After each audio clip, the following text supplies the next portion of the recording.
Hi, everybody. My name is Nathan, and I'm here to give you 5 fundamental tips for you to take more advantage of the new system player housing in World of Warcraft. Just so you guys know, I have been playing simulation and building games like The Sims and City Skylines alongside World of Warcraft for many, many years. So this is for me is like best of both worlds coming together. And I've seen that many friends and other players online are having difficulties because they see other people making crazy nice builds and they're not able to replicate the same. So I came up with 5 fundamental ideas and tips that you guys can follow for you guys to become a better builders in World of Warcraft.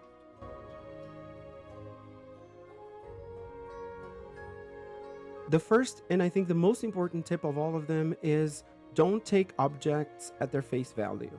And what I mean by that is the system makes us so free to resize, to clip through things, to place them anywhere, that if you want to build something, it's more efficient if you look at it differently. Instead of trying to find a stove, for example, in the catalog or trying to farm a reputation for it, you can look at the collection that you already have and try to find any objects that has parts that can be used to build a stove. And I'm using this as an example because I've been through this week while I was trying to build my kitchen, and I realized that the little Varian monument that paladins can get, if you flip it upside down, the bottom of it, the texture looks like metal. It looks like something that could be used either as a table or as the top of a stove. And that goes for many other objects in the game. Little barrels, if you resize them to the minimum, they can become cups on a cupboard. The same goes for little tables that can become plates. If you want to put food on the table, like we have a cheese that we can craft. So instead of just putting the cheese there, you can resize the table and suddenly it's a plate on your table. Or as another example, the secretive shelf that has an animation on it that you can click on it and it will open, slide to the side. So you can use that to create cool doors for cabinets, maybe for closets, or in my case, for my pantry. If you flip it around, the wood in the back, it's like a door. So you can take that to your advantage as well.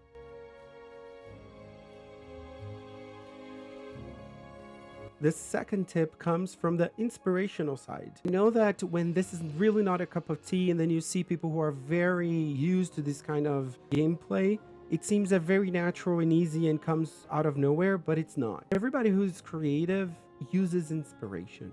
So we have many, many years of content to be inspired from. So if you want to build something specific, for example, I wanted to build a home for my Drakthir with Valdrakken theme. So I went back to Valdrakken and I started entering the rooms and the houses to gather inspiration. And from there, I realized things like, oh, all of the rooms are kind of round. They're never square. Style of the walls are always gray. The floor is usually gray. It has some, gilded things to it. There's a lot of gold and red. And then I got these ideas from just observing, and then all of the decisions to start were already made. So I know that I had to start with, a circular room. Most of the rooms were going to be circular, so I know the theme that it should be more, sumptuous and opulent. And then I used tip number 1, which was to repurpose things, because currently we don't have anything to cover our walls that are, Valdrakken kind of inspired by. So I used table, the top cover, with the Valdrakken theme. So I flipped it and I made it into the walls of my Drakthir room.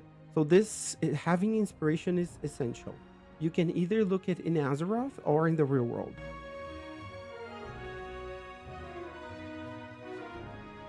Tip number 3 for me is very important.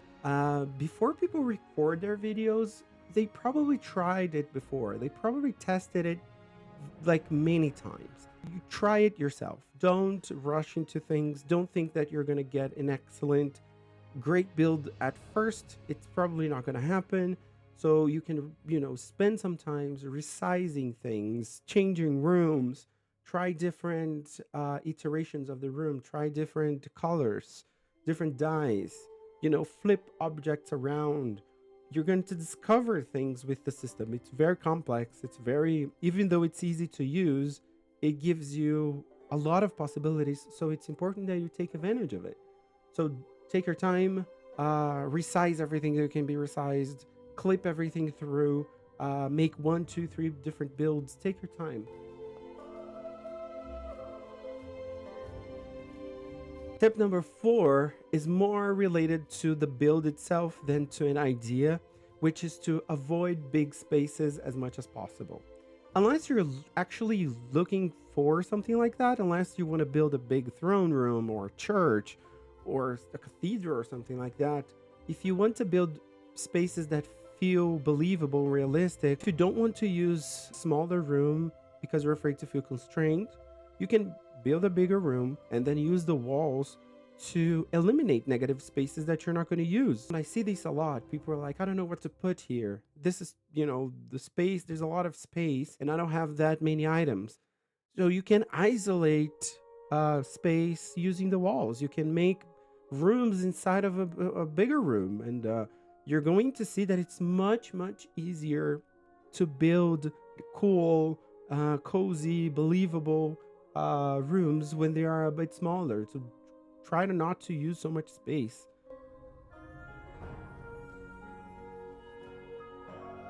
And tip number 5 might not apply for everybody because I'm not sure how engaged you guys are with the story of your own character or something like that if you're involved in RP like I am. But one of the things that makes it easier for you to build, to know where to start from, is to use your own character as, part of the inspiration.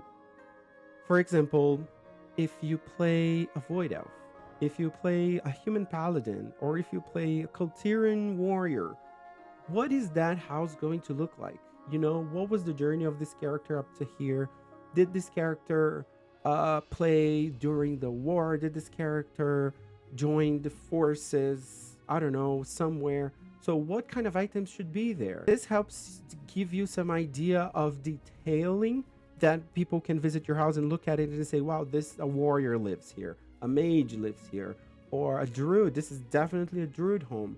So using your character in the class and maybe the race can give you a very good base for you to build upon. So that was it. I hope these 5 tips, they are more generalistic. They helped you to, overcome your fear of building in World of Warcraft.